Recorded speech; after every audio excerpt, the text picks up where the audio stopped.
see, the reading content should also try to mirror the communicative component of the syllabus. It shouldn't be split in half or separate. You should be talking about the same kind of things that you're reading, trying to use the same kind of grammar in both the books and in your spoken part of your class. And same kind of thing, same vocabulary being recycled, same grammar being recycled in different contexts, I think is important. And in doing that, using accurate visual representations of the text, like pictures that clearly show what's going on in a sentence. I've got some examples later on of that. But, for instance, like you could have a picture of a fox. And then underneath there's this long sentence that says, once upon a time there was a fox who loved to eat eggs. And he always rated the, it keeps on going on. Huh? If there's just a picture of the fox, the kid just has no idea what's going on. But if you just have one picture and it says, this is a fox, and you have another picture, he's happily eating eggs. It's like, he likes eggs. Okay. Then they can get the sense of what the words are actually representing. Okay, I just want to go quickly over the NESEP program sequence here, just to give you an idea of what we do. In first grade, these would be the basic skills that we would focus on. Letter recognition. You don't really have to teach letter recognition for a phonics-based method, but a lot of times there's expectations that you have to learn the A, B, C, D, E, F, G. And so to meet either parent or teacher expectations, sometimes it's important to do that. We would teach letter recognition basically, we teach the lowercase first, because we notice that young children tend to fixate on the first set that they learn. And the uppercase letters are rather easy to acquire. They're everywhere on the computers and in television and on billboards. Big capital letters are everywhere. But lowercase letters are harder for the children to acquire, I think. So if we can get them to learn those first, then it sticks with them. They fixate on those, and those are actually what we use more in reading. So we figured that was more useful. Letter production, we just have basic tracing activities, or using their hands to form letter symbols, or their bodies, or the different kinds of total physical response, things like that. And we also work on comprehension. I think it's important, even at a first grader, to make sure they understand what they're saying. Just remembering rote phrases, you can teach them that, but unless they can understand what's going on, then it's difficult to build on that later, because then they just think it's all new, you have to start from scratch.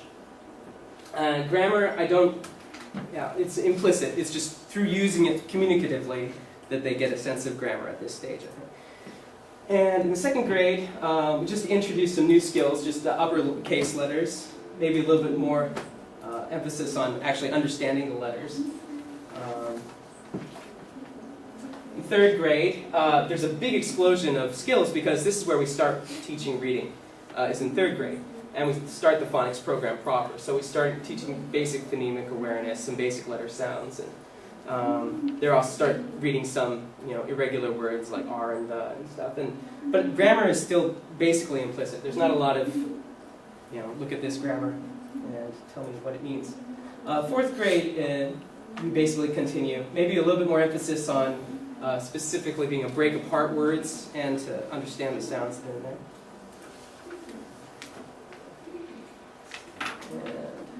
In fifth and sixth grade, we're backwards.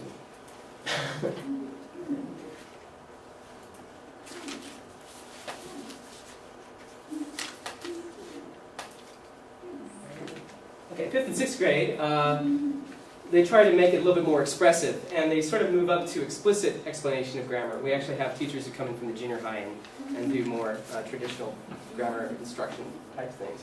But the emphasis is more on being able to use the language to communicate. So there's pen pal projects that we have with the sixth graders in the city, all write letters to each other. And I think at one school they're actually doing it with a school back home in America.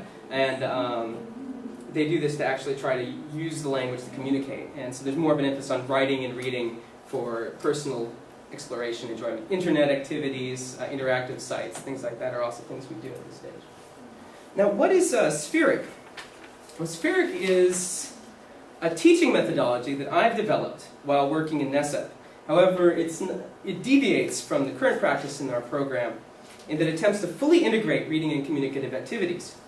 It stands for Synthetic Phonics, Engaged Reading, and Integrated Communication. Synthetic Phonics forms the spine of the curriculum. It is taught by helping the students engage reading with the use of graded decodable picture books. Reading and phonics are integrated and indivisible. Letter sounds are taught to assist reading. Reading aloud is performed to assist in acquisition of the phonetic code and to indicate phonetic comprehension. Communicative activities focus on developing awareness of grammatical themes or discursive elements necessary to developing comprehension of the reading material. Now, here's a sort of a visual representation of the method. Now, while in-depth description would probably be appropriate if I was publishing this, but I hope that I can be forgiven for just sort of briefly stating some of the ideas that go into it and explaining. Oh, now I want it to go backwards. And it doesn't.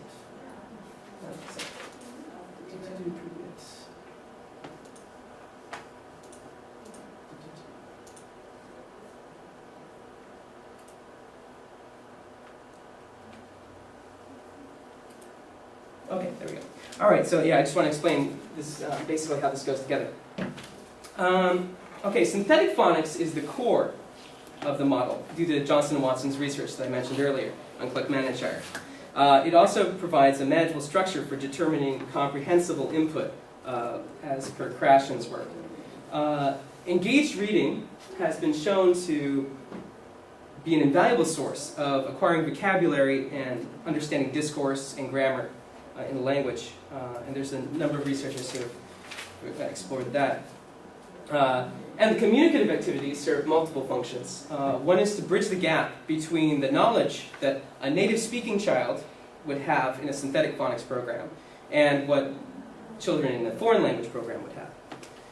Another is to provide exposure and experience to real language in use and thus assist in acquisition of conversational strategies, as well as provide support for comprehension of the reading material. And it also provides an opportunity for play. You know, play is something very important in teaching elementary school children. They need to be able to make it their own. They need to have fun with it. And if it's just reading, then that can be a little dry. They need to have a community space for that too. Now, combining these three strategies together creates an integrated environment where the students don't have to switch gears between their Kaiwa English and their reading English. It's the same English, it's just being recycled through a variety of contexts. And it has the effect of increasing their potential for accomplishment in the language and their ability to see how they're progressing. If you can read a book, you know if you read the book. And so if they can see that, it's like, oh, I did this. And then they know that they've progressed. And so that can give them confidence, which in turn helps them develop their motivation, which makes it more likely for them to accomplish more, and it spins the wheel of their engagement with the language. Now, having presented what I'm sure is a very brief and very abstract description, I'd like to try to get a little bit more into details of how this could be used for a curriculum. This is the process I used for designing this curriculum proposal. First, and I'll try to stick through this as I go through the steps. Okay, first I try to select reading materials. So the first step is just to select a sequence of readers for the whole phonics program.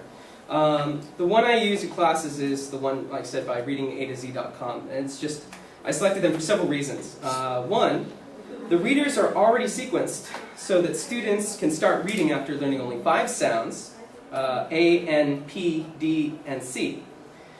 They recommend starting after only N, A, and P with memorizing words like can and until later. However, I figured if you introduce those earlier, then you could just start off reading without as much memorization first. Okay, each subsequent reader introduces one new sound. And while the sequence also provides for word families, such as words ending in at or an, or blends like CL or BR, you don't need to teach those explicitly with synthetic phonics. So you can just skip over those, or use them as a review books.